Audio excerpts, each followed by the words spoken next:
breakout groups and facilitators to do our intros and kind of hear from folks about how to organize during this time. Yeah, it's my bad. I accidentally opened up the breakout rooms a little early, so people may have to do it themselves. And I think Carrie has a question. Okay. Hi, Carrie. I see your question. Did you want to say it out loud? No. Okay. So we'll be in the breakout rooms for about 10 minutes. Thanks for that. I appreciate that. Okay. So maybe people may want to join it themselves. I wonder if they can do that. Okay. So should we try the breakout rooms? And if not, everybody who's left, Hamid, will be with you, so you can help facilitate that conversation. Yes, sure. Okay. So see y'all soon.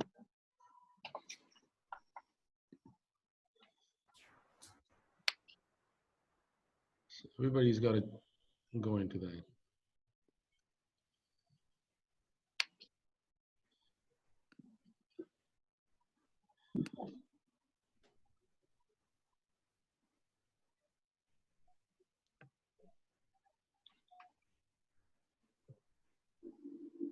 So Tiff, you need to hit join breakout room.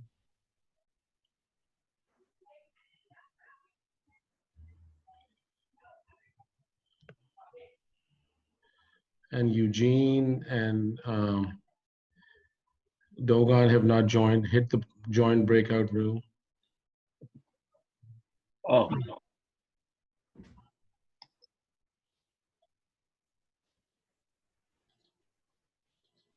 There you go. Can't hear you, Tiff.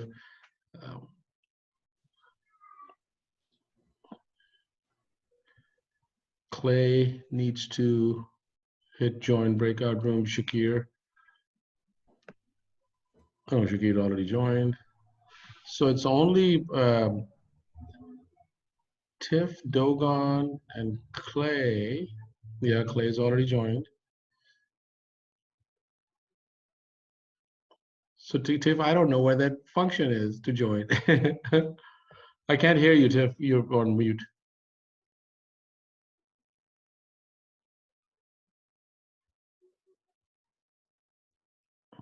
So Eugene needs another.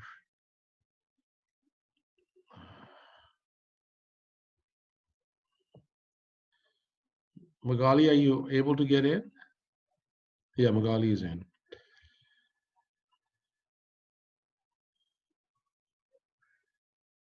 I think it's only.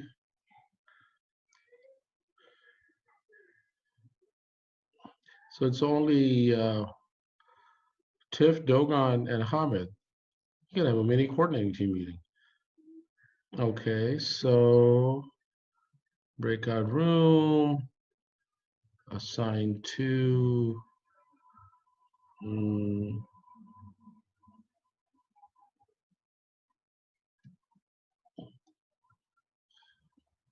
Tiff, you're still on mute. I can't hear you.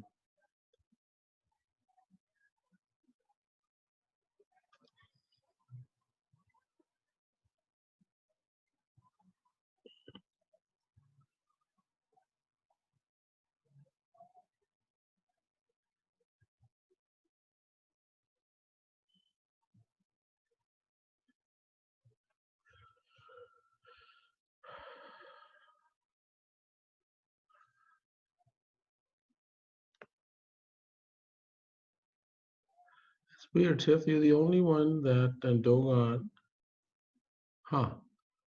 Interesting.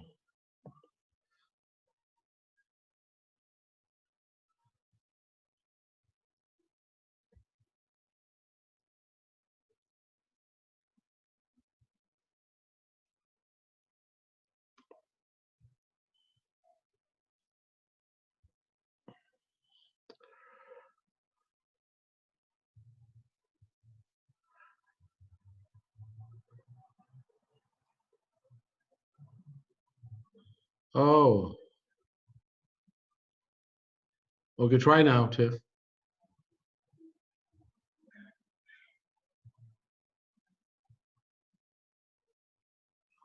I think something may be wrong on your side because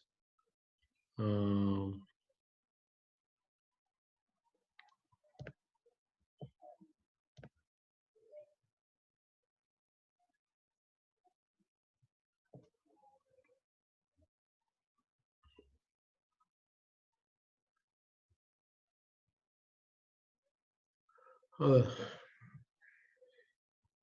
weird.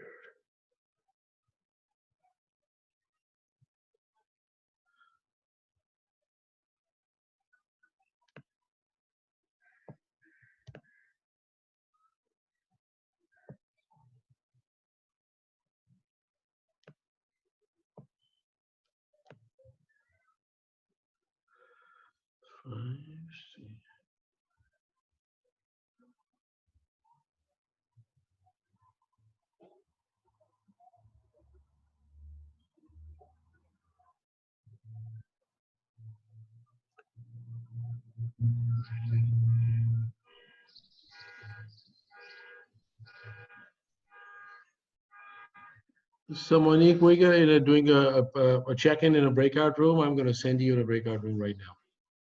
Okay.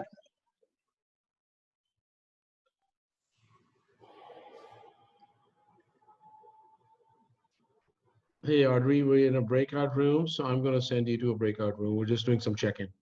Oh, okay, thanks.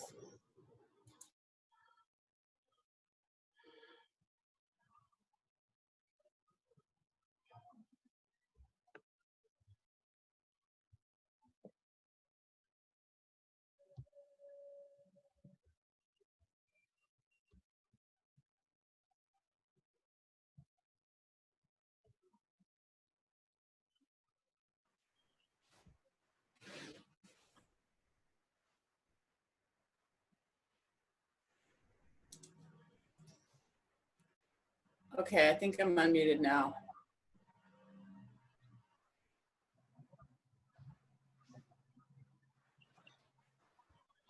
Okay. Yeah, I'm not sure why that didn't work for me. So I don't know if my platform is so old that it doesn't function on all levels. Oh. I don't know. So that's kind of disappointing. Hi, Dogon. Hey Xiomara, so we're in our breakout room, so I'm gonna send you to a breakout room, just doing some check-ins. Oh yeah, sorry.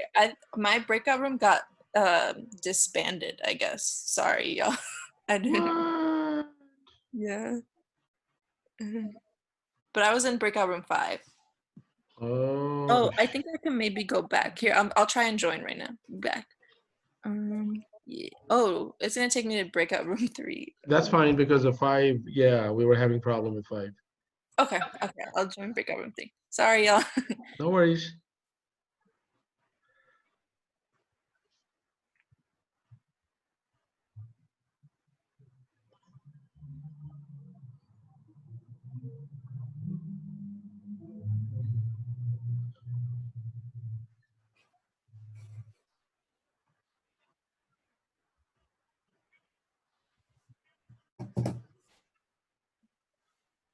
So Xiomara, were you able to go in? Maybe.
Oh shit. Everything okay? Yeah, no, I don't know what happened to breakout room 1. Who's facilitating that? Because I don't see any of our peeps Is it? in there. Was I supposed to be there? No, you were supposed to be 5 or 6. But we'll figure it out. It's the first time we're doing it.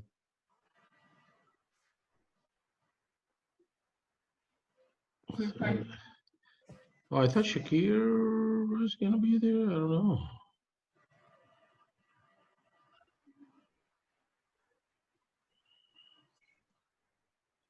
Did Audrey join? Yeah.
So it'll be closing in about 45 seconds. It should be coming back.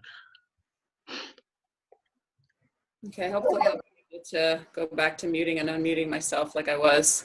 Right. Otherwise, right. I'll just rely on you Yeah. muting me. It's really weird.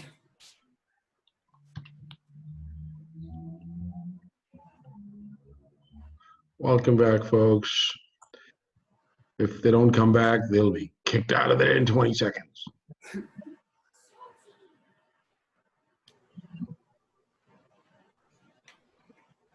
And thanks for sharing that stuff, Mike. Looking forward to the rest of the stuff. Yeah.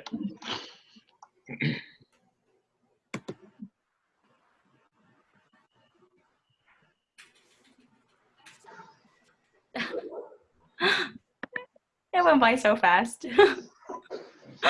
All right, we're back. Okay, can I Check say that out. something? I'm so sorry. Little bit of this is the first time, folks, we've ever done this. So I'll take the responsibility for kind of messing it up a little bit here and there. But hey, at least everybody's smiling. We had a good time apparently. So, you know, short of not having samosas for this meeting, at least it was a good time. That was really wonderful. I had such a great time with our group and getting to know folks, and I love that space to be able to create with people and just know who's on the line with you. So I hope everybody enjoyed it as well. I wanted to check in with facilitators now to see if we had anybody that wanted to, from your group that wanted to report back. I believe I was breakout group number 2. So what we're going to do right now is just hear from everybody, what they discussed, what their suggestions were, or what their groups have been doing as far as outreach during this time that we're doing. So breakout group number 1, who's reporting back for you all?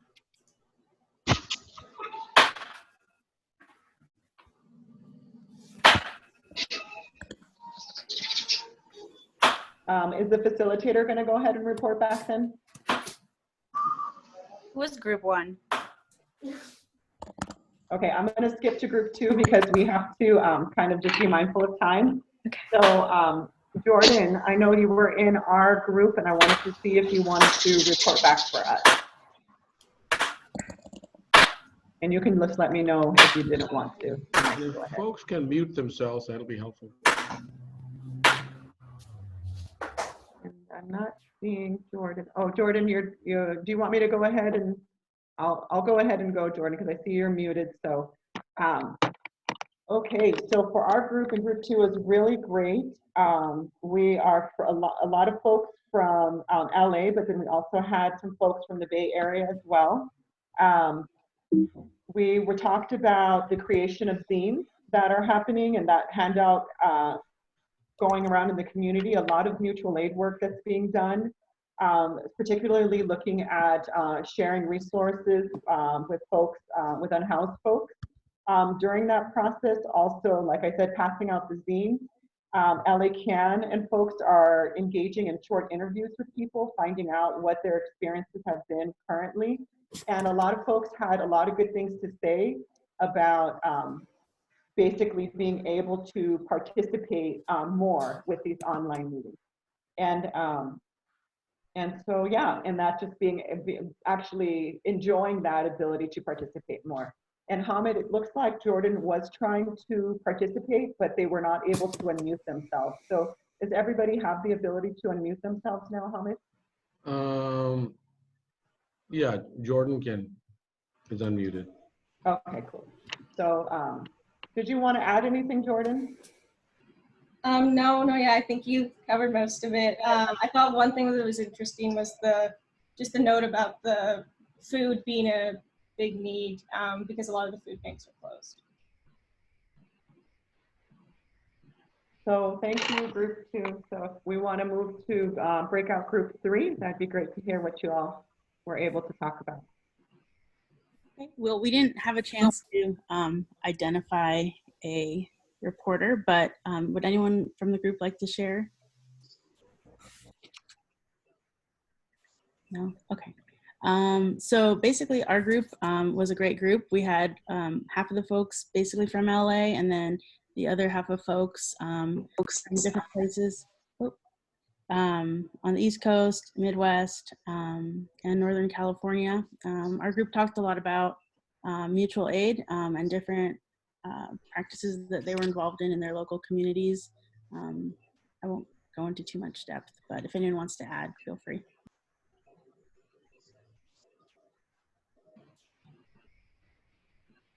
Okay, so if we can hear from folks in breakout 4. I don't think I skipped a number today. Was that, I think, was that mine? I think I'm just gonna talk Yes. about, okay, great. So would anybody want to share for our group? If not, no worries. So I know some of the things we talked about is how we were a group that, was coming from various locations with various experiences connecting to the fight against policing and surveillance. We uplifted Christopher DeAndre Mitchell, who was killed by Torrance PD, somebody who is doing work to uplift that. We talked about folks who are uplifting Black trans women, particularly in Skid Row. And we talked about how through Zoom meetings, they've noticed, some folks have noticed a sense of global community of organizing because of, being able to connect online. And then in a sense of internationalism for folks to have that opportunity to be online as well and be able to virtually link into the different work has also been really informative and helpful to bridge spaces and conversations. So if folks want to add to that, that's awesome too.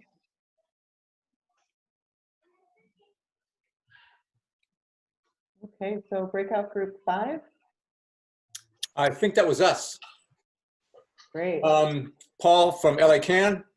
We had a pretty interesting group of 5 or 6. We had someone from Orange County, from Thousand Oaks, from Austin, Texas, and 2 experienced coalition members from here in LA.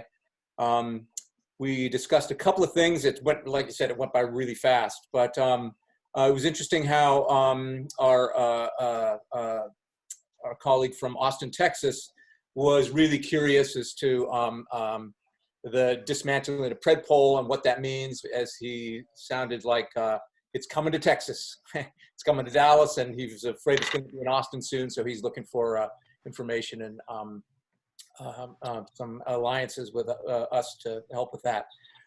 We mentioned I think the question Shakir asked was, what are we learning now in this pandemic? And we only had time for me, long-winded me, and someone else to share. But it seemed to be that while we're learning new ways to activate and to stay engaged, the important thing during this pandemic is that we don't give up, that we stay engaged, we stay connected. Personally, I shared this, that I've been in Skid Row a lot over the last 2.5 years, mostly at the Human and Civil Rights Committee meetings, the strategy meetings, and I just didn't have time to get to the coalition meetings on Tuesday night. So lucky me, now I've been able to participate with some of the webinars on Tuesdays, and I can be here tonight. So for me, I get to participate with this now. So stay engaged, keep fighting, whether it's on Zoom or anywhere else. So thanks. Did I miss anything? No, that was great. Thanks. Great, thank you, Paul. And then I think, do we have a 6th breakout group? Number 6, or should we bounce back to number 1 if number 1 wasn't able to say anything? Yeah, that was a little bit of a problem trying to get the 6th one too. But so I think for number 1, I also, for some reason, I thought Chella was facilitating that. So as a facilitator, I placed Chella in that group, but I wasn't sure. So if Chella wants to report back or from group 1, I mean, I can unmute Chella. Chella, can you unmute yourself?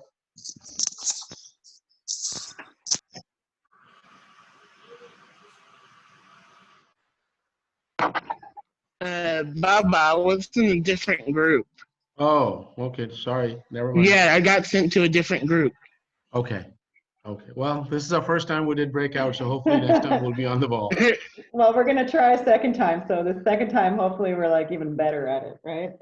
Okay, so great. I'm really glad that everybody was able to connect and that we were really able to talk a lot about how important mutual aid is right now, hearing about information exchanging, and really seeing that people are embracing Zoom right now. And it's actually allowing people to get in touch. But one thing that I really want to say that I think is amazing is the really collecting of stories that is continuing to happen. And I think that is vital right now, especially with how we're kind of in a space where you have to have access to a phone, you have to have access to apps, and so we're hearing each other, but there's also folks that we're not hearing from.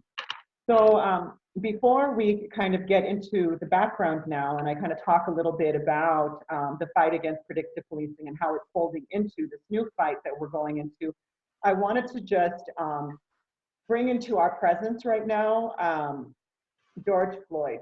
And I wanted to just take a moment for everybody, because as we've all been on social media and we've all been seeing the news, George Floyd was murdered by Minneapolis police on Monday night.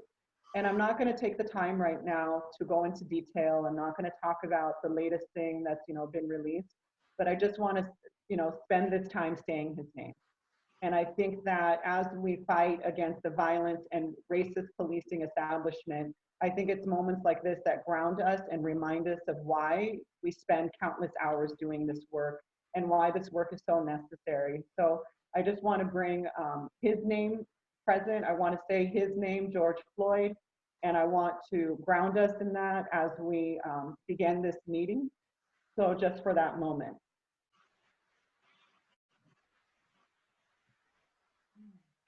So everybody, look out for any way that we can support in LA, any way we can support through the nation as we continue this fight and we fight for justice. So I wanted to kind of give a little background into what brought us here in this meeting today. So the coalition back in 2016, we launched our fight against predictive policing. And this fight against predictive policing was kind of articulated as this, revolution in technology, this more precise way to get at localities, to get at people, so that policing didn't seem as violent and intrusive and overbearing in communities. Because as folks can remember, during the 80s and 90s with the crash units, homes were being decimated, communities were being bulldozed with the battering ram, Red Cross was having to come in. So LAPD, of course, post-rebellion, tried to figure out how it could appear more friendly, more gentle, more kinder. And so we saw the rise of community policing. We saw the rise of this kind of technology that said it could be more precise at who it's going at, so it doesn't appear heavy-handed. So these two programs that LAPD actually started to invest in and started to introduce into Los Angeles City began in 2009 as the experimentation, but fully became implemented in 2011.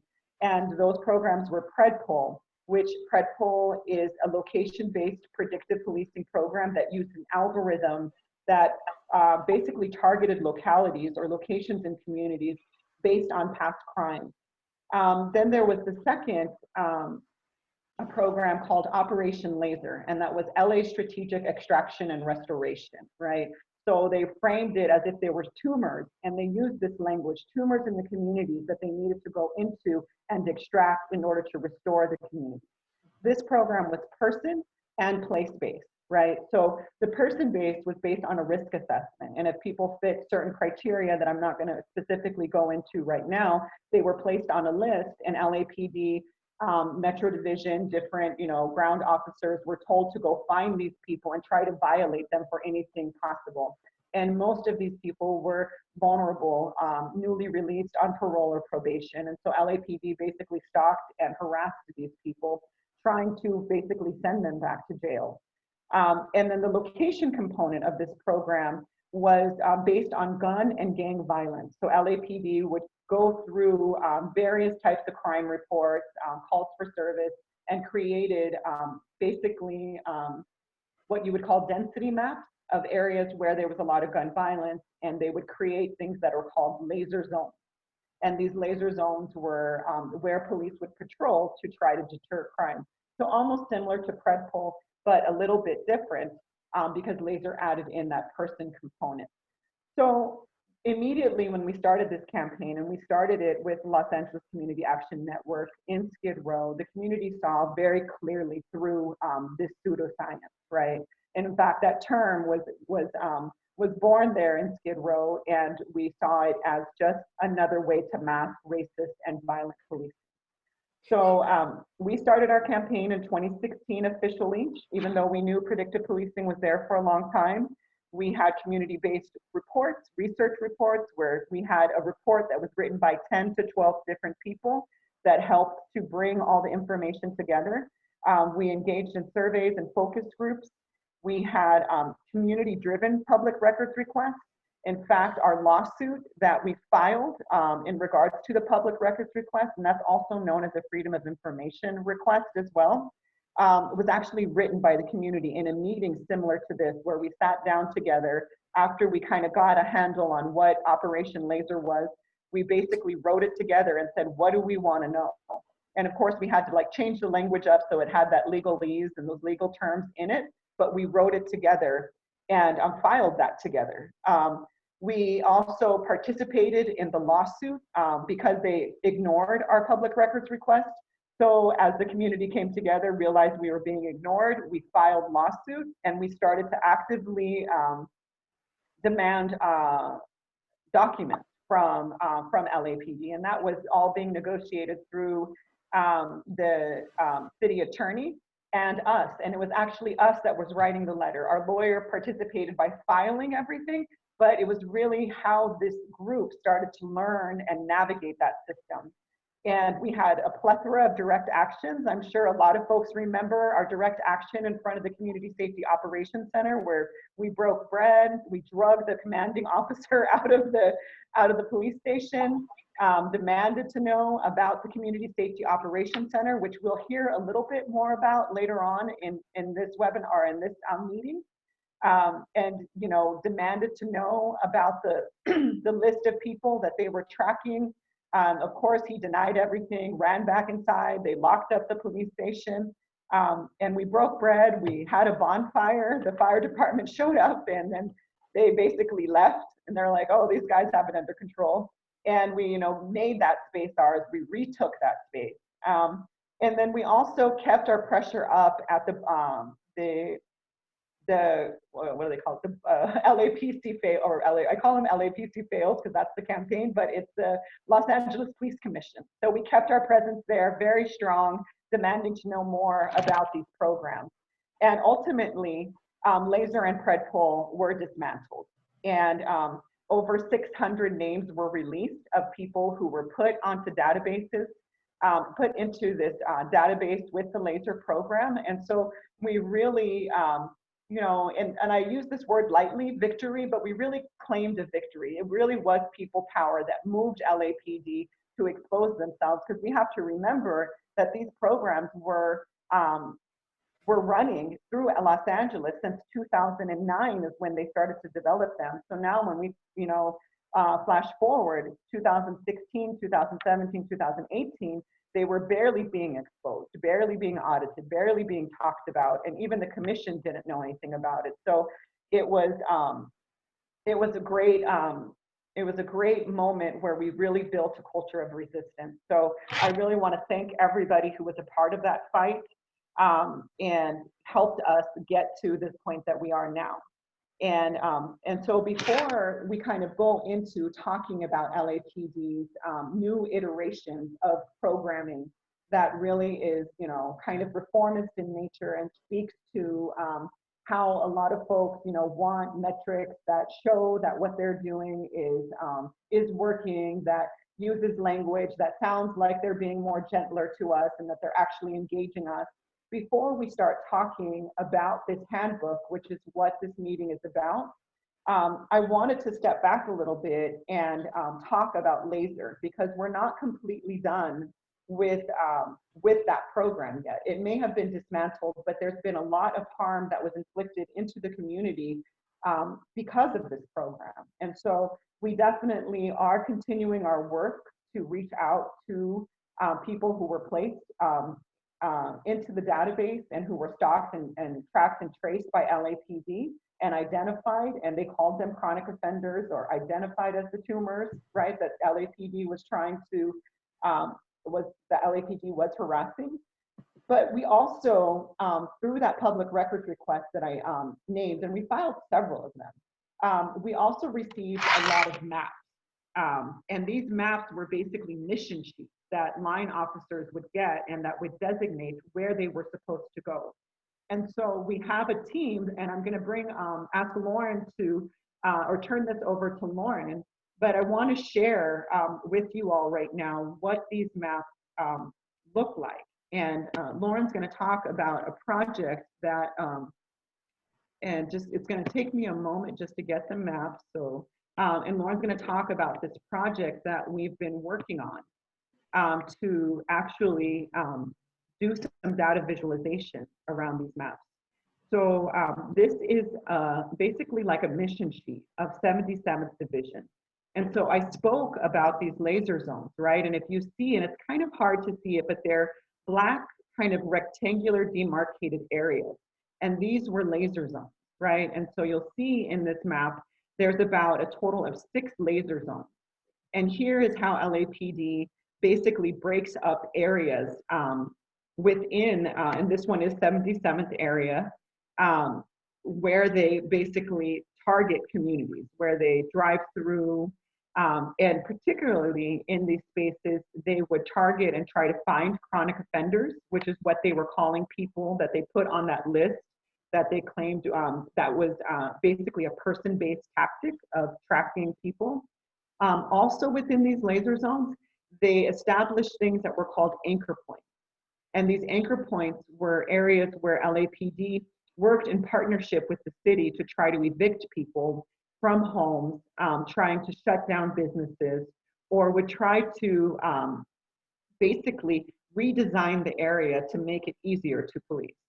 So I want to pass it to Lauren right now, but I'll just kind of enhance this just a little bit so folks can see it a little bit more. But I want to pass it to Lauren now because Lauren's going to talk about a project that the coalition has been working on with some students in mapping these laser zones. So Yeah. I'm going to stop sharing my screen right now, Lauren, and pass Okay. it to you. Okay, yeah, so as Jamie mentioned, the laser zones are different from the predictive policing hotspots in that, you know, they're not a uniform 500 by 500 square foot area, and also they don't change on a daily basis. So one of the things that we were trying to learn about these laser zones through the maps that we got in the PRA is, you know, how long these laser zones were in certain areas, and also what particular areas they happen to be in. What we found is they tend to stay fairly consistent for about 9 months.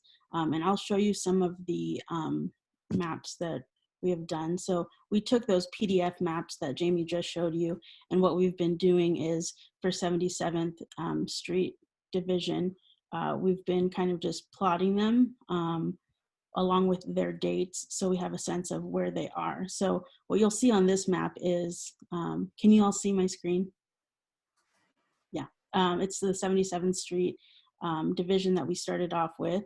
And we have plotted the maps from 2015 to 2017. And so this is kind of where they fall. And what we're trying to, you know, think about is what an analysis would look like. And so one of the things that Jamie mentioned is the whole point of lasers, this kind of strategic extraction of people and locations. So through the chronic offender bulletins and through these anchor points that Jamie was talking about. So, you know, we're interested in how laser kind of contributes to displacement or gentrification through evictions, through the nuisance abatement program, but also just in general. So one of the kind of layers that we added to the map so far is this index of displacement pressure. So what you can see here is that in the kind of red areas, that's, you know, an index measure that shows that there's like very high risk of displacement. And you can see that in 77th Street Division, where the laser zones are, tend to be in the areas where there's a higher risk of displacement. And so that's one of the kind of preliminary analysis that we've been doing and kind of toying around with. In terms of other analyses, we've been thinking about kind of this self-fulfilling prophecy of laser and the racist feedback loop that occurs with crime data. And so something that we're looking at are, you know, drug possession charges, and how they kind of correlate with the particular laser zone. So in this view of the map, you can see the dots where between 2016 and now, they've had charges, and this is according to kind of the open data that we have from the city.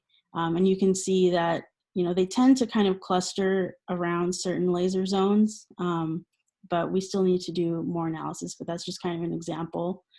We've also done a heat map of the different arrests. So the areas that, you know, are kind of look hotter, I guess, that are red or yellow, tend to have more arrests based on the data that we have from 2016 to the present.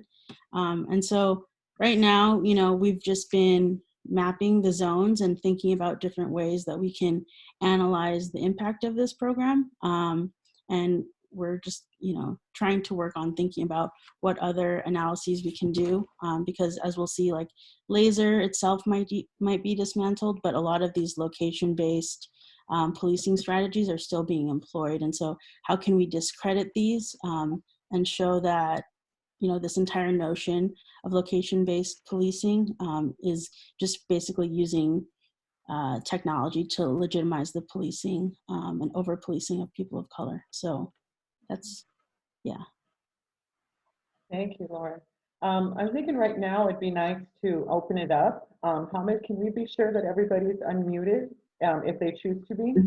And if folks have any comments or questions, or maybe some help in thinking about what kind of analysis the coalition should be doing, or how we should be kind of moving to show this, visualize this data. And I see, so yeah, so let's go ahead. I don't want to pronounce your name. Meg Young has their hand up. Young. Yeah. Hi, Jamie. It's okay if you say it wrong. It's me, Kyung, and you can keep asking me. Okay. Yeah. Thank you. It's really amazing the work that you all have done, and what you're doing, not just for LAers, but across the country. I have a question before, like more like ideas around the original question you framed, Jamie.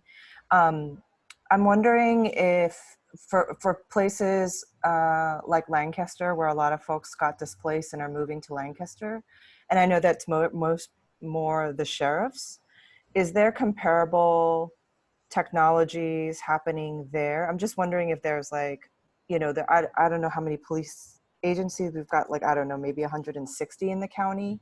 And so I'm just curious if you have anything to share around this technology around the other metropolitan police departments and sheriffs. I'm just, yeah. Does anybody else want to take a stab at that? I have some things that I wanted to share, but just opening it up to the other facilitators too. So one thing I was going to say is that I know that CompStat is widely used as far as, the tracking and kind of mapping of crime statistics. As far as what sheriffs are using, as far as like direct mapping, I myself don't know, and so I did want to pass it to somebody else to see what else, like, the sheriffs are engaged in, because I know that they do participate in like suspicious activity reporting, having drones and different kinds of surveillance technology. So it wouldn't be surprising that they are experimenting in any kind of mapping technologies, because the mapping technology that Lauren was demonstrating is ArcGIS. So it's essentially just statistical mapping. I don't know if you wanted to talk a little bit about what ArcGIS is, Lauren, because you probably can articulate it a little bit better than me. Sure. I think ArcGIS is just, generally a mapping platform used a lot by law enforcement and the military, but also, just by social scientists and researchers in geography. So I think I'm assuming that almost every police department, uses that, including the sheriff's office. To what extent they do the same kinds of analyses as lasers is not very clear to me, but I'm sure they use that software as well to create their maps. Yeah, so how may I see you? So I think going back to Meg Young's question, that of the sheriffs they have claimed about using predictive policing, one of the earlier partners in this thing, but I think also looking at the information sharing that happens. So for example, when it comes to chronic offenders, and as they're being traced and tracked, that was one example that while that could be an LAPD program, but yet at the same time, and I'm bringing in the stalker state concept of information sharing, that how people's lives are impacted. So particularly, I think, as we see movement of people in the Antelope Valley, out there in Lancaster and all, with Section 8 vouchers and all, so how housing gets impacted becomes really critical, where somebody maybe in LA, but be targeted, but then their family, if they're in Lancaster, can have its own impact as well.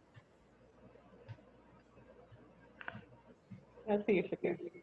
Yeah, I don't have an answer to McKinnon's question either, but I think it's just something, it's a really good thing, as we're building towards thinking about what this next campaign is going to look like and what the PRA is going to look like for some of this future stuff. Yeah, like really drilling down into all the ways that other agencies, like the dozens of police agencies around here, both how their inputs for these systems and outputs. It's not just that the system kind of belongs to LAPD, but that, yeah, kind of like what Hamid was saying, it's just a whole information sharing environment. But yeah, really making sure that we are thinking about what their agreements are between these agencies about what they share, who has access to each other's information, because they're all obviously eager to be kind of, telling each other all they can, but yeah, mapping that out is a really good point.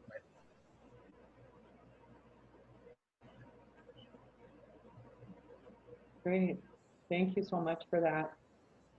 Anybody else have any kind of comments or just suggestions or thoughts that kind of surface after looking at these maps?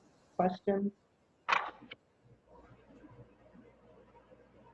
Would it be possible to add a layer, Lauren, of racial demographics if the latest stats are in there from the census? Yeah, we have another version that has the tract level race data, but we're trying to get block, I think. And so, yeah, but yes, that's a great suggestion.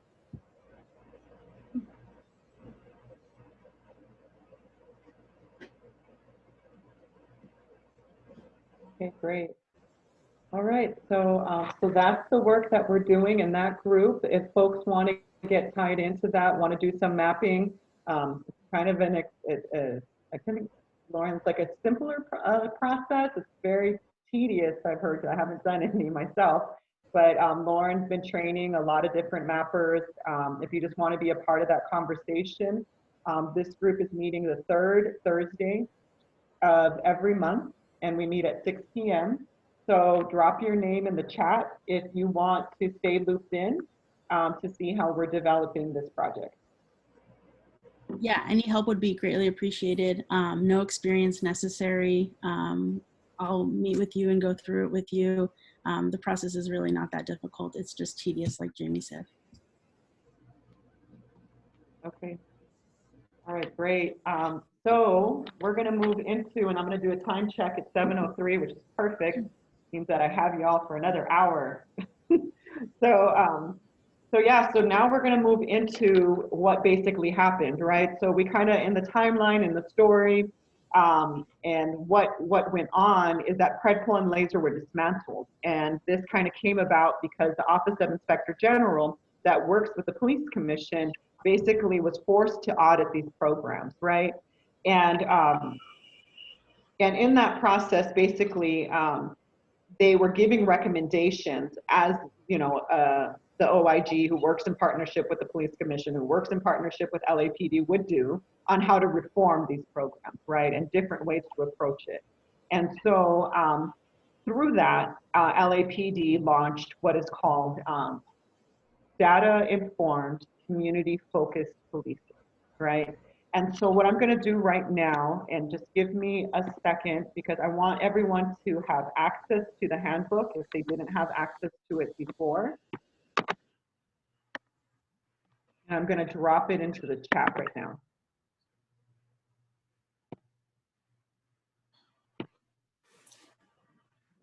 Give me 2 more seconds. I'm getting it.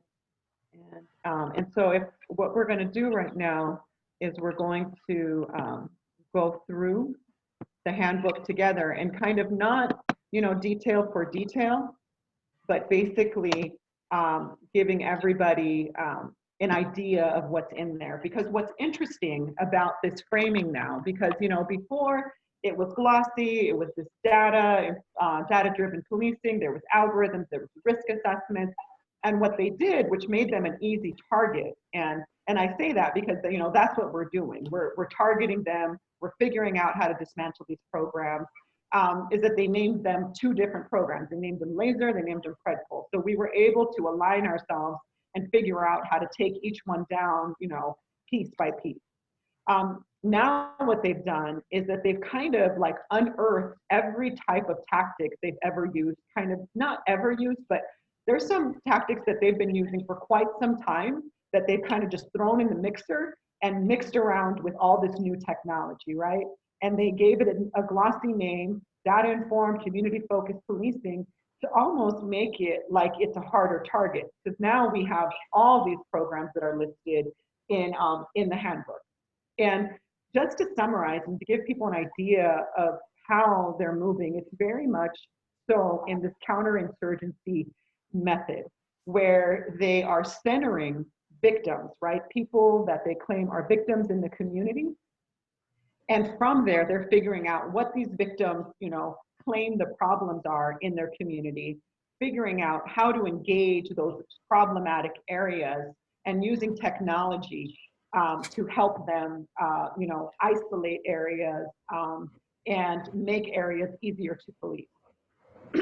So what I want to do is we're going to engage all the facilitators right now, and they're going to kind of take us through this handbook. So if folks would like to, they can open up the handbook themselves if they want to see it as we go through it. And like I said, a lot of jargon is in there, but there's a lot of, a lot of programs that before we get into filing public records requests, before we get into writing reports, before we get into, engaging the community, we all have to do our work and kind of start to understand not only what is new, but what is old and what is being recycled, what is being kind of iterated as something new or something softer, something gentler, something reformist, and kind of really get to know as much as we can about it right now before we start, our strategy. And we're going to have a conversation after we go through this handbook to talk about goals. So what I'm going to do as well is I'm going to screen share the handbook as well, if folks don't want to toggle between Zoom and the handbook. So I'm going to go ahead and bring it up. And here's the handbook. And I'm just going to, and what, I'm going to tell a funny fact too, that this handbook was released on 4/20. So just to throw that little nugget out there, that makes them very laughable, right? Okay, so let's get started. Like, what's in this handbook? And I'm going to ask for the first facilitator. I think it's Magali, who is going to talk a little bit about how they talk about this being a victim-centered approach.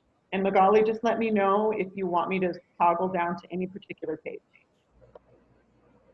Yeah, thank you, Jamie. So looking through this guidebook, I was thinking back on the previous documents that were released by LAPD, where they have provided their own analysis of their policing models, keeping in mind that, as folks have mentioned before, these oppressive systems of policing aren't new, but rather they're a continuation of something old that is trying to be branded as new or better or improved.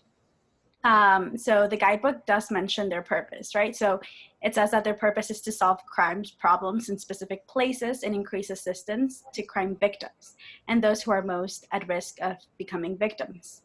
And they did note 3 basic goals.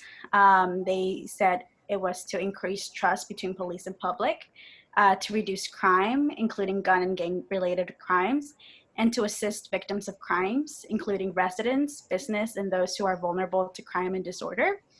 I can't remember what page that was, but I think that was towards the beginning.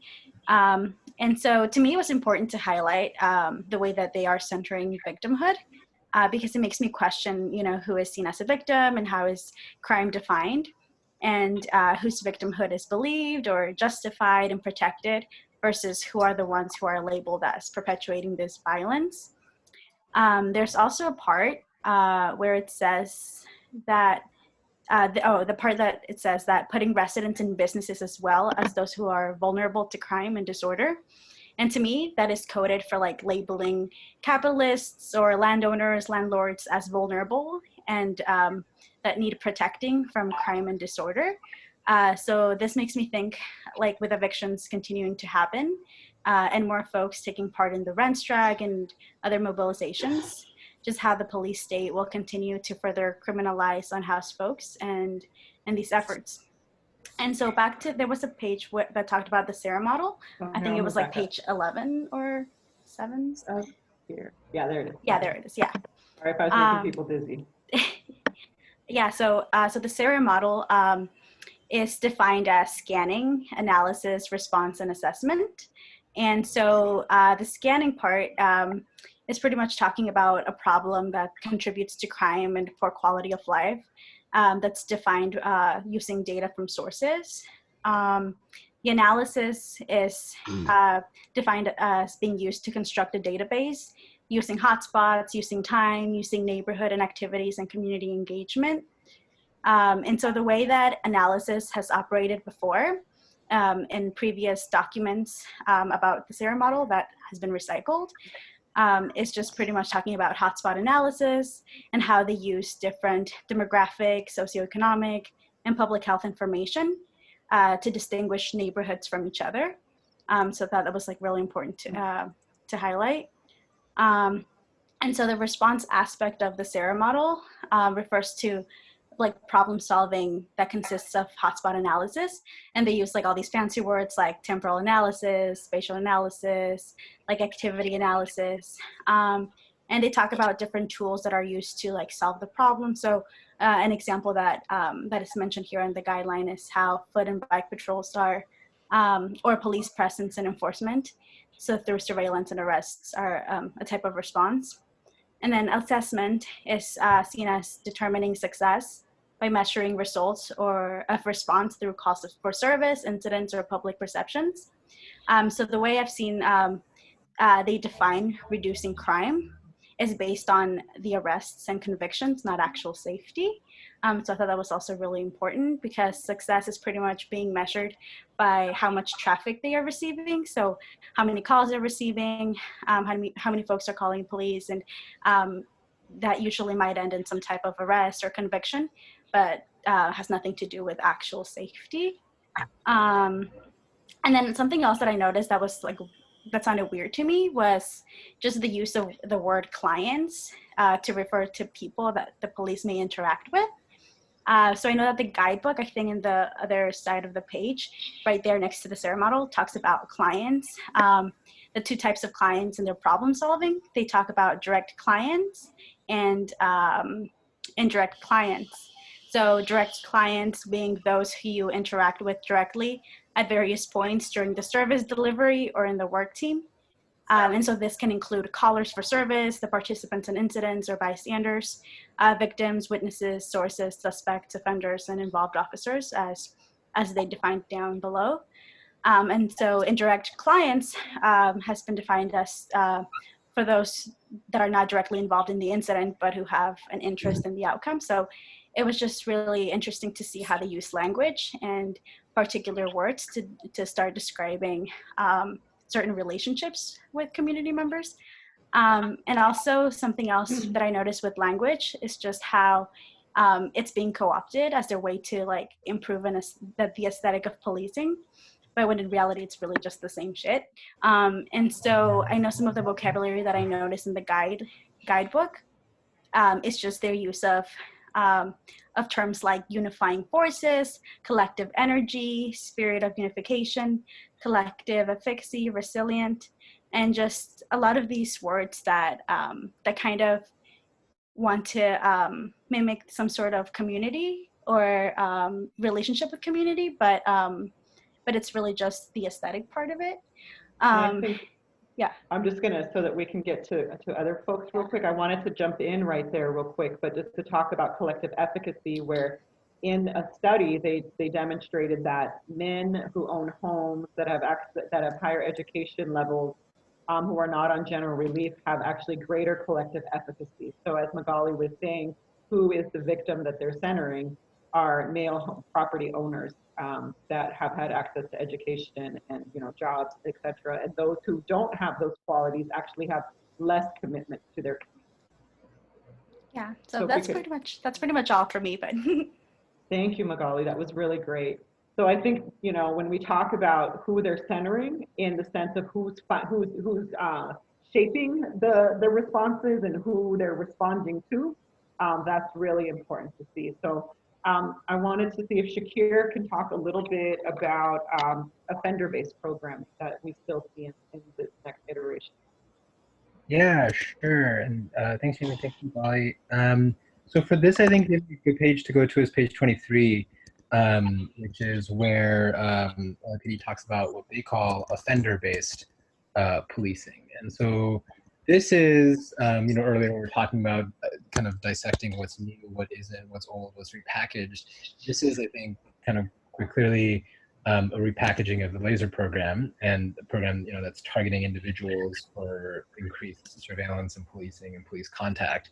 What LAPD is saying they're going to do is they're going to identify everyone who's on parole, probation, community supervision, any of these kind of statuses that give them the ability to roll up and ask you more questions or just to monitor and harass you, and then target those people for more surveillance. Now this is always like, this is just a big part of how the surveillance state grows, that kind of every police encounter, every court encounter, every arrest is a way of gathering data for this. These are all inputs. And so it's building on everything that already exists and is gathering information and is kind of flowing it through these systems. Thousands of people are arrested and processed by the machinery every day. And so all those people are now, through all of that contact, there's all this information that they can now use to target their communities, target their neighbors, target their families. And so yeah, it's sort of building on these institutions that have been growing themselves for so long, like the probation system, the parole system, and using those to graft a whole layer of surveillance on top of that. They also talk about how this is kind of person-based, but it's similar to laser going to be very also it's going to be tied to their location-based policing too. They kind of give this example of if there's a surge of a certain type of arrests or kind of reports in one place, then they're going to be able to look up everyone who might match a certain profile of has maybe a similar arrest or charge in their past and then target them. So this is kind of how the concept of hotspots, it's hotspots, but it's very kind of targeted to what they're doing, or targeted to what the information they've gathered in the past through policing, and then using that to double down on more policing and targeting in those same areas. They kind of talk about it, they frame it in terms of, you see like like in the right under where it talks about offender-based programs, it talks about recidivism and the idea that like continuing to target and harass people like this is going to kind of prevent crimes from happening again, when the reality is obviously is that if you're sending police in for the same people over and over again and making that who you're targeting, then those people are going to obviously police are arresting again. Especially when you think about probation, parole, these systems, there's all these kind of technical rules that people have to abide by, and especially now in a crisis when people's lives are being disrupted in so many ways, it just gives police a really easy excuse to just seamlessly kind of keep going after the same people and drawing on all their systems. The warrant system also is something they talk about a lot here. I mean, the other systems like parole, probation, that's a lot of people, but warrants especially is just, it's anybody whoever police have ever put out a call for, or anybody who once had an arrest and then it's a court date for it or whatever. That's the entire universe of people now that they're saying they're going to be doing person-based targeting. So kind of go back to something you were saying earlier, that are always presenting this as like, oh, this is a way to make what we're doing more precise, more like clean, more targeted. But when it's this kind of, the reality is that it's like a mass targeting that's suspicion on entire communities and entire neighborhoods. And that's what's happening with this. Thanks, Shakir. So we're just going to keep kind of going through, and then we're going to open it up just for more questions. So I was going to ask Tiff and Lauren now to talk a little bit about the technological components that have always been there, but are also now kind of enhancing themselves as well. Yeah, so I'll go ahead maybe and start and talk a little bit about the location-based policing and the mapping systems as it was discussed in this handbook. So Jamie, I think page 12, around there, 13 might be a good place to be. But, throughout the handbook, they talk about different data sources and how they're going to be utilizing maps in different spaces.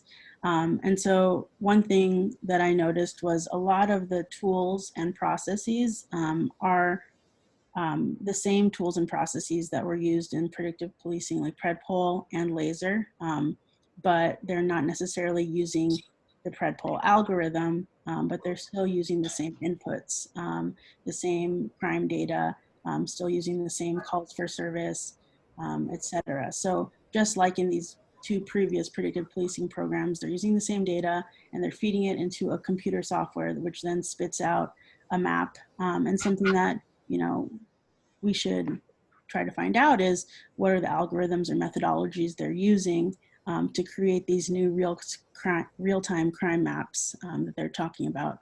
And even though Laser and Predpol were dismantled, something that they talk about in a few different places in this guidebook is the use of microgeographic locations, or these 500 by 500 square feet areas, the same size as the Predpol hotspots and the same size as the area that they're looking at when it comes to the anchor points. So they're really still kind of using the same formulations, but now they're calling them microgeographic locations. In general, I feel like they're very vague about the data sources and tools that they're going to use. So it's really unclear, I guess, what their process is. I think instead of focusing on like Laser and Predpol stuff, they're just kind of creating this more general umbrella of location-based policing.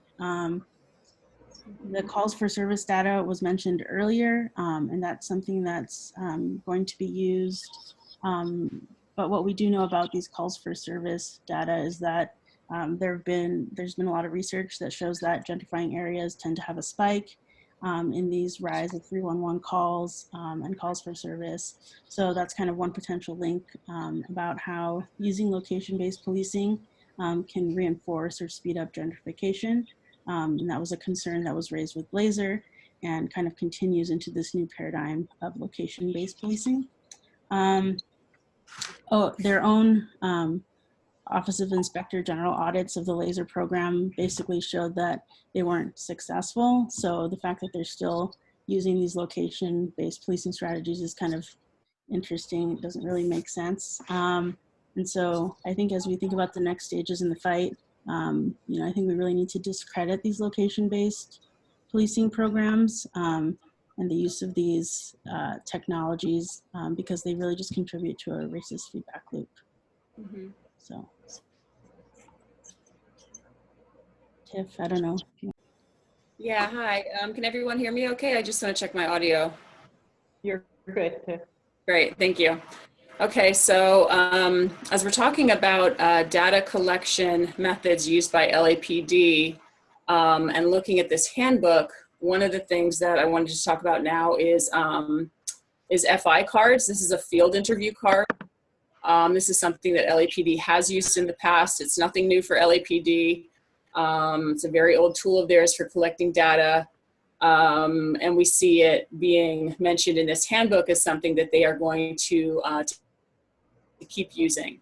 So what an FI card is, first of all, this is, well, a field, yeah, so I said the FI stands for field interview. So the field interview happens on the street. It can happen for any reason. It can happen for any police interaction. A police officer doesn't need a warrant. They don't need a reason to fill out an FI card on someone. It can be an interview in the sense that they are actually interacting with the person there on the street, but it can also be, we've learned a field interview card or an FI card can be filled out just by a cop seeing someone across the street and making a note of who they are, where they are, who they were with, what they were wearing. So that is kind of the nature of what this card is. And it's very much a tool that has been used by police to just gather massive amounts of data on who is on the street. And that's how LAPD has described it. And that's how the creator of Operation Laser, LAPD's previous person-based and location-based predictive policing program called it. They said it's a way for them to know who's on the street. And for that reason, they very much encourage officers to be using these FI cards, filling them out all the time. So other things, that's what it is. That's how it's used. In terms of the data, where that data goes, it's entered into LAPD's system where it can be kind of pulled together by Palantir, which is their platform that's used to pull data together and to make connections between massive amounts of data.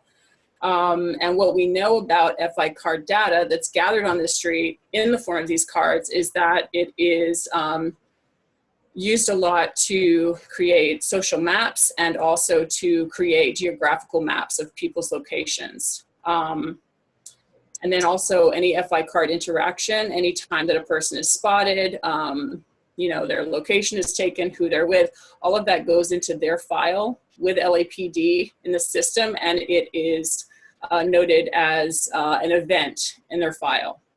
So that's a little bit about what the FI card is, how it's used. We also know what's so ominous about this.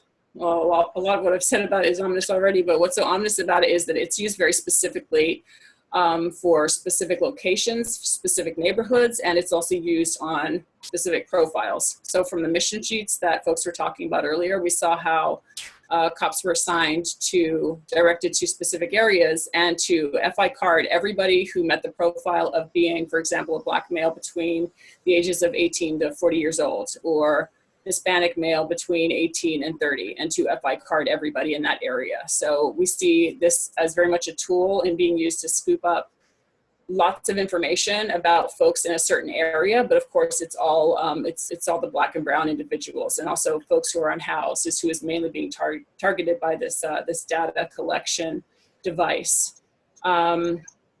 So that's what we know about it so far. That's kind of the way it's been used. We see it is going to be used in this next iteration of LAPD's data-centered policing, data-driven policing.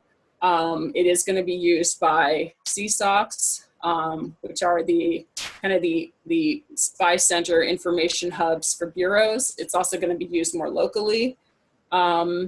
So this is definitely something that that we are looking to learn more about in terms of, we know the types of information that LAPD is getting with this, and we know who's being targeted, but we want to know more about what are the implications of that, what happens to that data, how is that being used to criminalize folks, to incarcerate folks.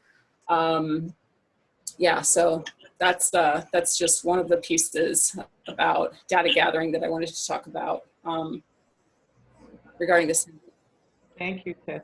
Thank you. So, so moving along just real quick, and then we're going to open it up, because I know that's a lot of information that we're handing out, but this is where we're at. The last piece I wanted to bring in, and I'm just going to try to find the page because I don't know where the page is at. If you're because next time they bring out your order. So this is something that's called neighborhood engagement, and there it is. There's so I wanted to talk a little bit about old tactics that they're bringing in, and this kind of refers to how Magali had laid out the SARA model, and this kind of refers to the response component of it. And so neighborhood engagement areas are essentially areas where there's either calls for services, or line officers have driven through and applied the SARA model and said, oh, okay, so there's loitering here, there's maybe prostitution going on, their words. There is, you know, break-ins, there's, you know, these different things that are happening. And so what the neighborhood engagement areas will do is they'll take the senior lead officers and patrol officers and begin to engage that area, right? They will, they talk about trying to ticket quality of life crimes. And so when we think about ticketing and moving certain people out of an area, we think about broken windows policing, right? We think about that old tactic of claiming that by policing these lower level crimes, that somehow we're going to prevent more violent crimes from occurring. So you see this resurgence or this continuation and this of old policing tactics now being sandwiched into this neighborhood, into this new data-informed community-focused policing. Another thing that is appearing in these areas, and Tiff spoke about this a little bit, and we spoke about it a little bit earlier on, are they're calling them area crime and community intelligence centers, right, that are also a part of these areas. And these areas, and for those of you who are familiar with the coalition work, are familiar with fusion centers, right? and these are massive hubs of where data goes and data gets collected and then goes out and gets shared, gets analyzed. And what LAPD had before that were community safety operation centers, which were a part of the core bureaus of LAPD. Well, LAPD also has 21 areas, previously known as divisions, has 21 areas, and now they're putting these area crime community intelligence centers per division. So imagine these things being like mini fusion centers within your neighborhood, right? So no longer do we need the 82 or so fusion centers that are nationwide. Now we've reduced it to having a massive or a fusion center per bureau within LA City, and then also within community. So so that's a lot, and I'm going to stop right there because there's a lot more to talk about in this handbook, but I wanted to just kind of open it up a little bit to see what this may have like generated in thoughts and ideas, old, new forms of policing. And we have a lot of folks on the phone. General Dogon, you're here. You have so much experience in understanding broken windows policing and knowing how it launched in Skid Row. Just, you know, what do you think about this? You know, what is this, you know, what do we have to do? What is up with this handbook? And what kind of questions or thoughts did it generate for you in regards to that? So is everybody unmuted, Hamid, so that people can speak freely when they choose to?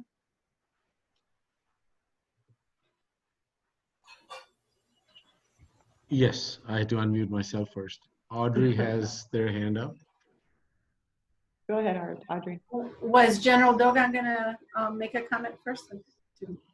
I think Dogon is kind of static right now. Oh, okay.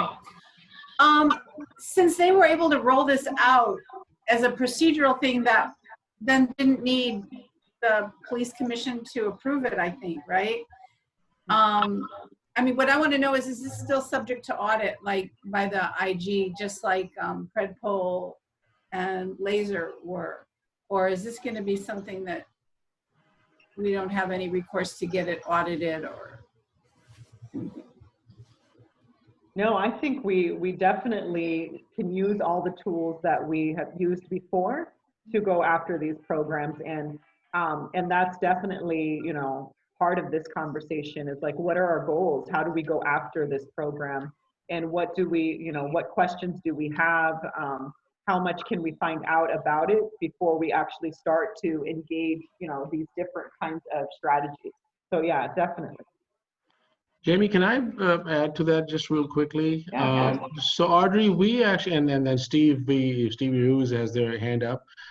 So we did challenge that thing, and the response we got from Eileen Decker, who's the president of the Police Commission, is that the city charter allows the chief of the police to roll out programs like this, which doesn't require a vote from the police commission.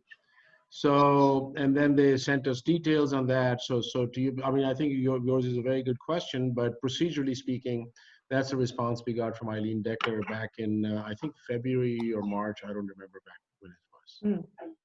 Yeah. Yeah, I wasn't aware of that. Yeah. So thank you. And then Stevie Ruiz has their hand up. Stevie, you want to unmute? Go ahead and unmute yourself. Yeah, go ahead.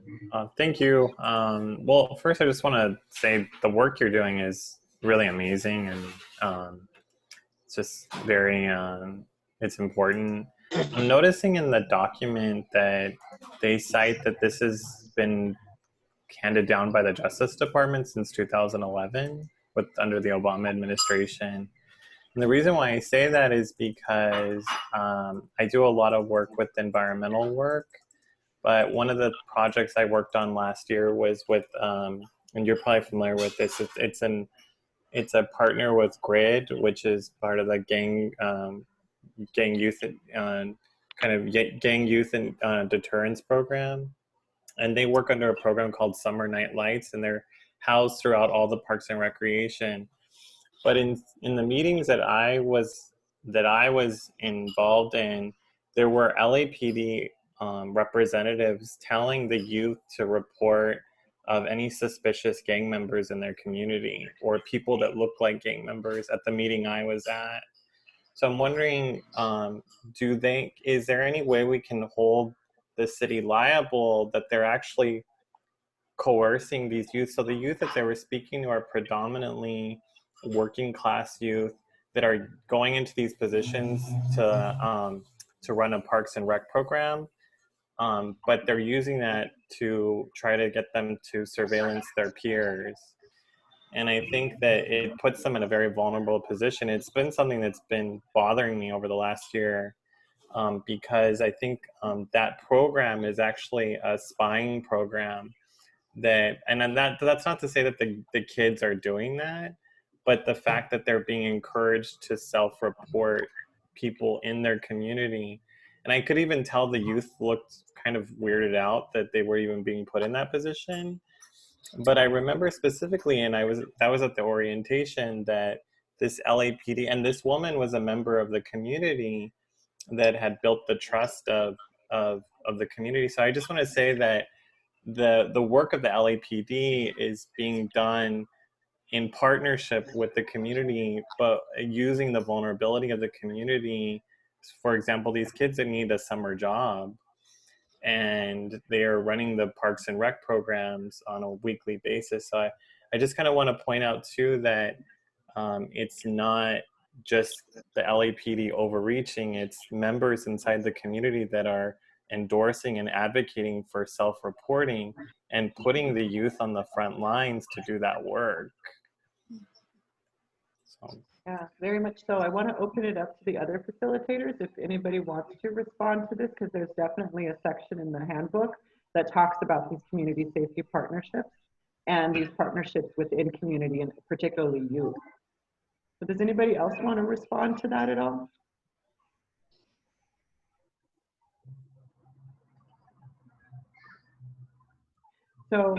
So you know, I was going to agree with you, even, you know, with the foundation of what the coalition started off. Our very first campaign against suspicious activity reporting was essentially like a spying program where people, with its companion program, the I Watch, See Something, Say Something program, where it's, you know, it's definitely rooted in, you know, calling the police. It's very much rooted in, you know, reporting someone who's suspicious, and there's a hotline, a tip line that you can call, and then these files get created on people. I think that that type of kind of what I would call counterinsurgency, but essentially what LAPD is looking for, because when we speak about collective efficacy, and going back to Magali's point about looking at the Sarah model, it's really about trying to build a culture of people who feel comfortable calling the police, who will report someone that, you know, is new in their neighborhood to police. So seeing how the youth are being manipulated into also kind of carrying on this culture, not only puts them at risk, but also starts kind of perpetuating this and reinforcing this model of policing that's really rooted in like patriarchy and capitalism, and supporting those and maintaining those systems, and really founding who gets protected in a sense, or who gets policed based on who these people want out of their neighborhood. So, so that is a very large component. And when you look through the handbook, you'll see these pictures of officers playing, you know, basketball, having like community meetings with youth, and the LAPD is looking to expand community safety partnerships, which work in conjunction like with GRID, and I'm sure you're familiar with that, throughout all of the city as well.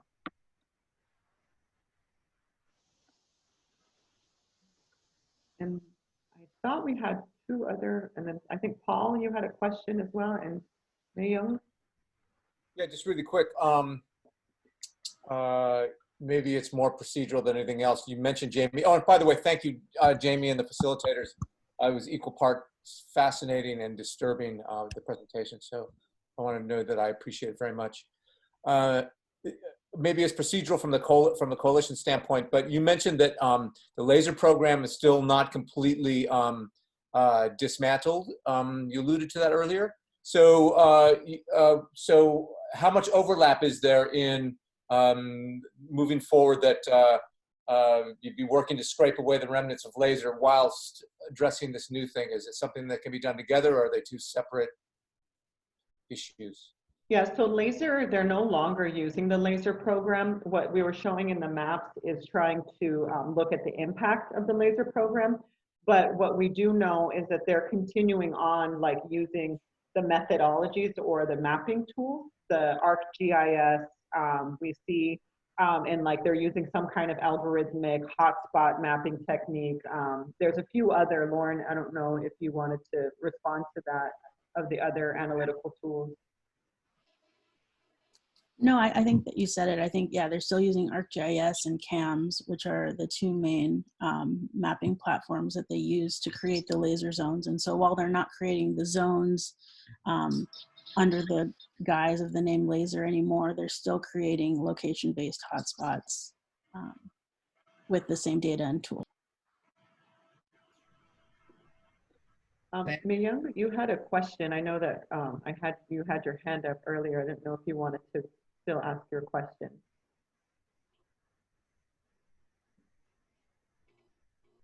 I just wanted to respond to the comment about summer night programs.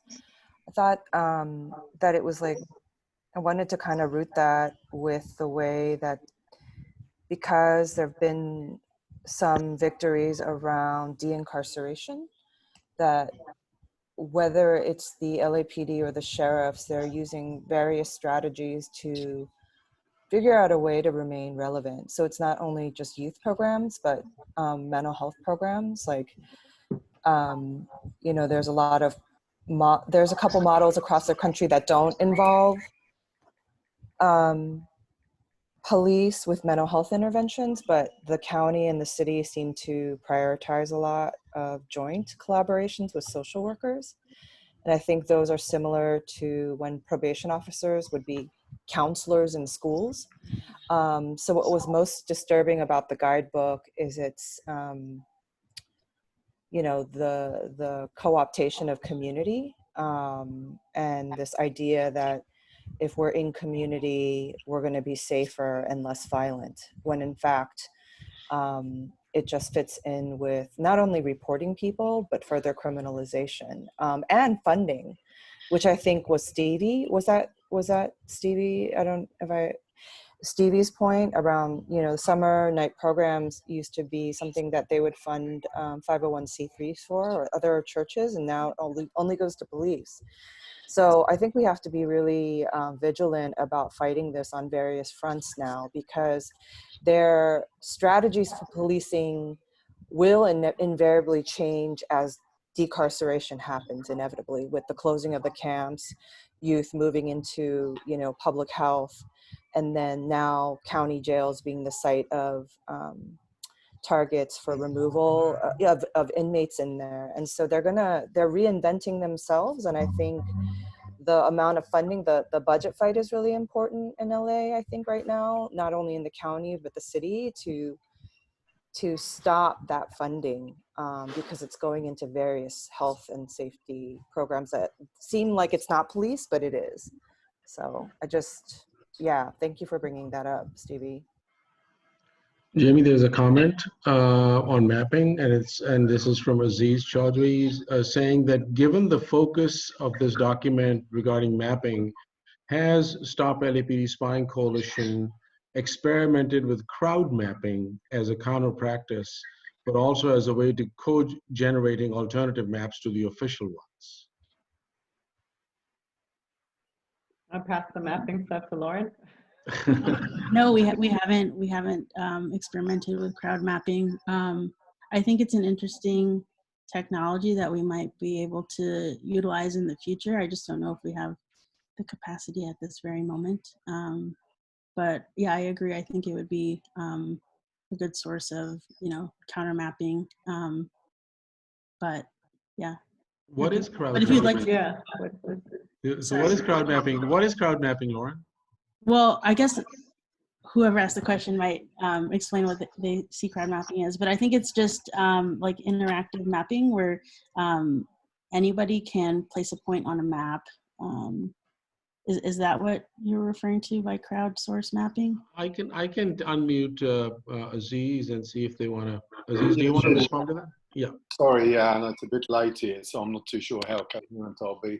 Yeah, I mean, essentially, yeah, that's right. It could be people at particular, like people in public, people in the community, whoever, at particular places, generating through whatever devices a sort of a map of particular things that happen, whatever particular instances of whatever it is you're looking at. I mean, I'm thinking, for example, of comrades in some countries that have been trying to use it in mining affected communities, where people would basically go around and look at and sort of generate a counter sort of map, if you like, from the information that they see around them, or what the information, I mean, even just listening to some of the conversations just now about some of the sort of strategies with youth in summer programs and so on, and analyses around those kinds of things, how to actually upload that into a sort of a map that would actually be both something that would be useful for organizing, but also as a visual would be a way of kind of countering, if you like, the official version of the map. So yeah, that's pretty much it. Thank you. Cool. So I wanted to see if there was any other comments. We were going to do a breakout group, but we're running a little short on time, and I wanted to move into recruiting people into doing some of this work. But I wanted to see if there was any more questions before we got into that conversation, or comments even. I actually do have a comment.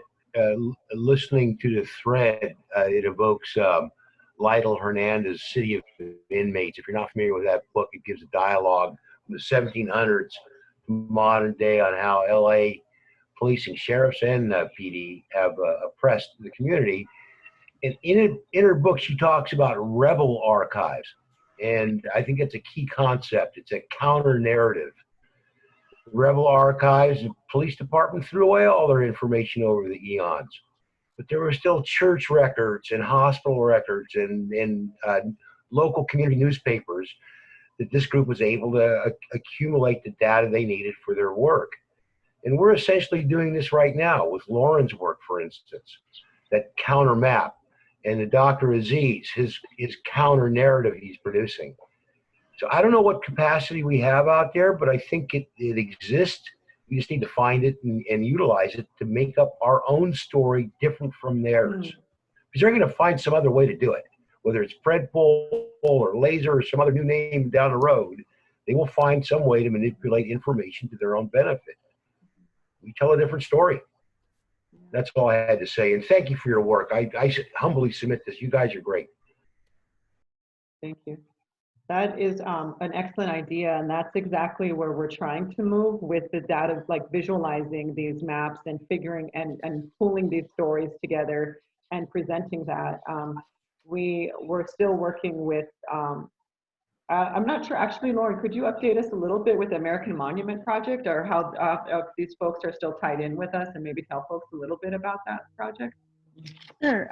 So the American Monument Project is kind of an art installation / research project that's by the artist Lauren Woods. Right now it's out of UC Irvine.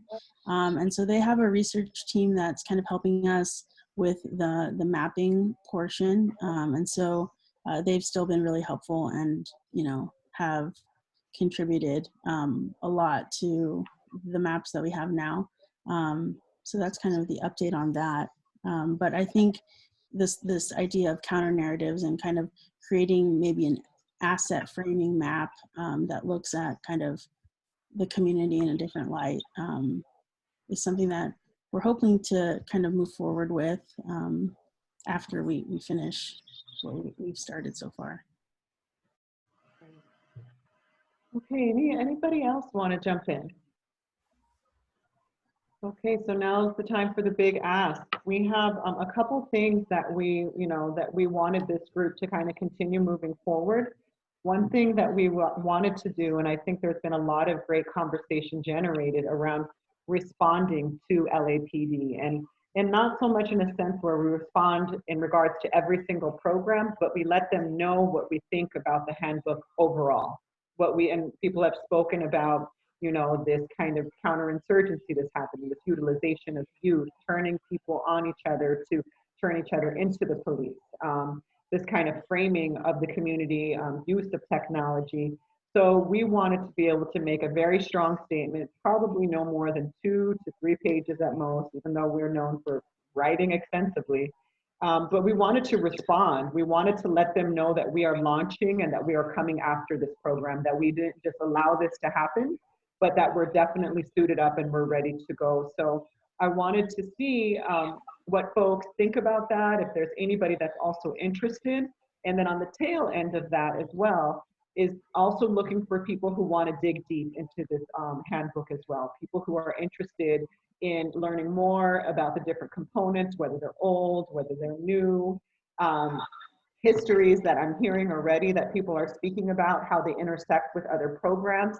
So looking to build a little crew that wants to keep plugging away at this, because we are still showing up at the police commission. We are still planning on filing PRAs. We are still planning direct actions, whatever those look like, and we won't be speaking about that on Zoom.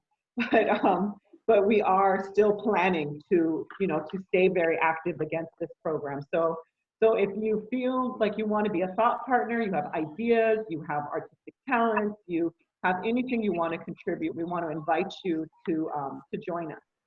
So I just wanted to put that little ask out there. If you want to raise your hand, drop your email into the chat. We'll definitely loop you into this next work, to a smaller working group meeting that will be meeting before this meeting next month to talk more about this work. So a couple people have signed on, Jamie.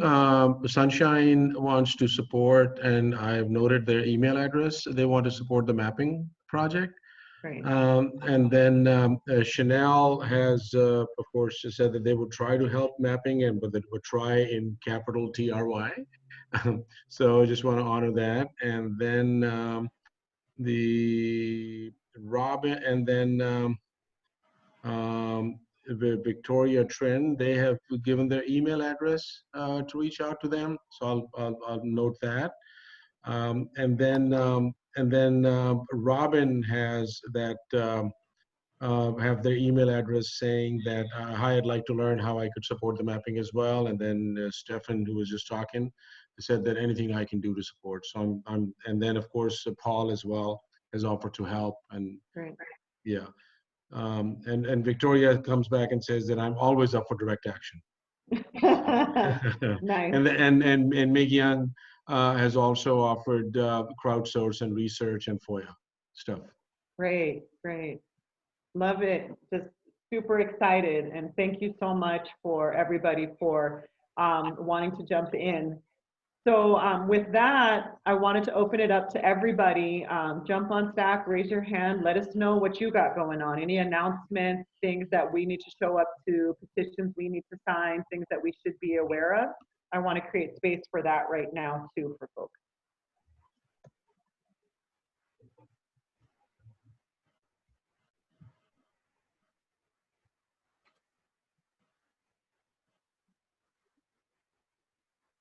Okay, I think we did it. Okay. So a couple announcements. Oh, okay, I didn't see, sorry. No, before you wrap up. So yeah. So just want to announce that next Tuesday, and then of course, Julia and several other folks have offered to help. So thank you so much. And then Victor as well.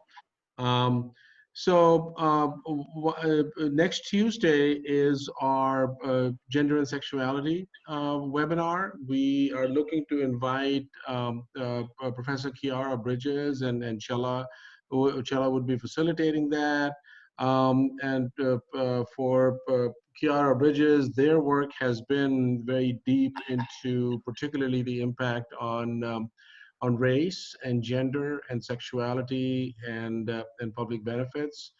They even go into the whole reproductive fight as well, and the racial elements involved in that and everything else. So that's going to be next Tuesday at 6 p.m. on June 2nd. So watch out for social media and all of that. And so I just wanted to make that announcement real quick. Jamie, thank you. And then Tommy, the press conference you're having, do people Yes. get to join that, or do just news reporters? No, it's tomorrow morning. There's a press conference at 8:30 on the LA budget, which has been organized by LA CAN and Stop LAPD Spying Coalition.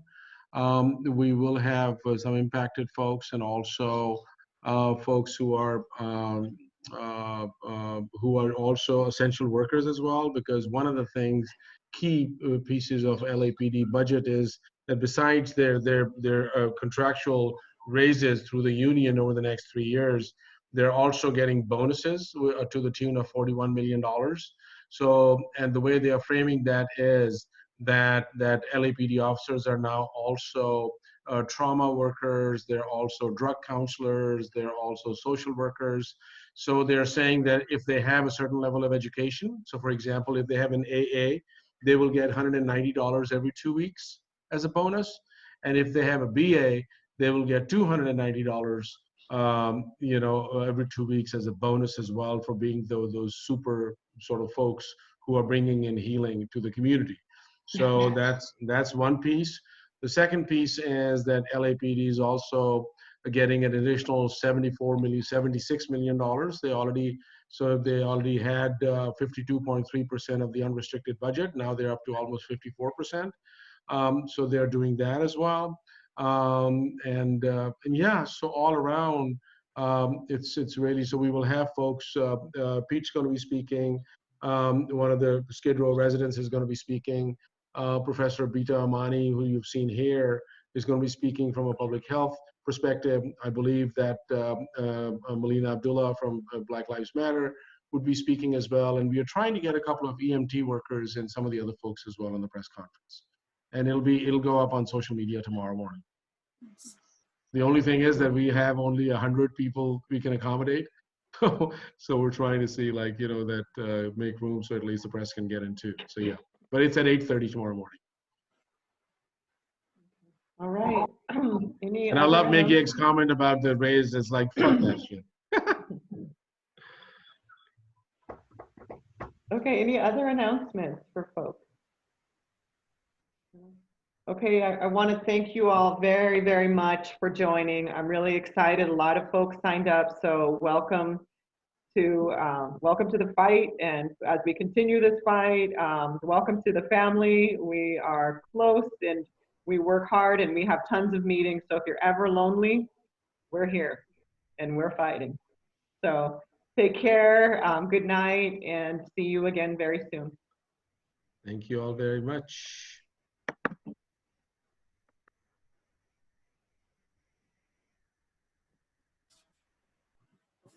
Shakira, I don't know how to copy this thing because it says select all and it won't let me copy it.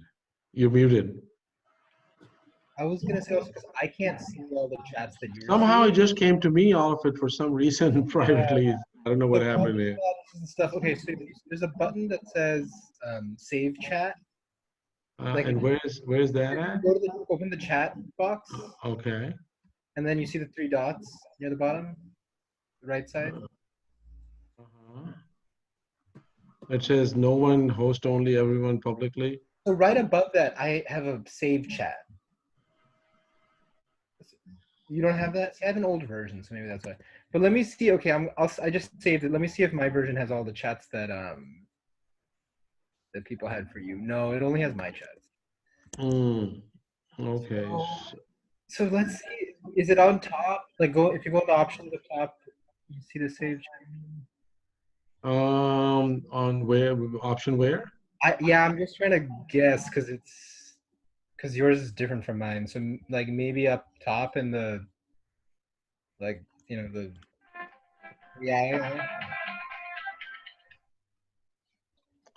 Yeah, I may have to physically because it won't let me copy and paste. It says select all, so I may just have to do that. I'll take care of it. Don't worry about it. Okay. You betcha. Yeah, I'll have to do that. So thanks for. Don't close you. the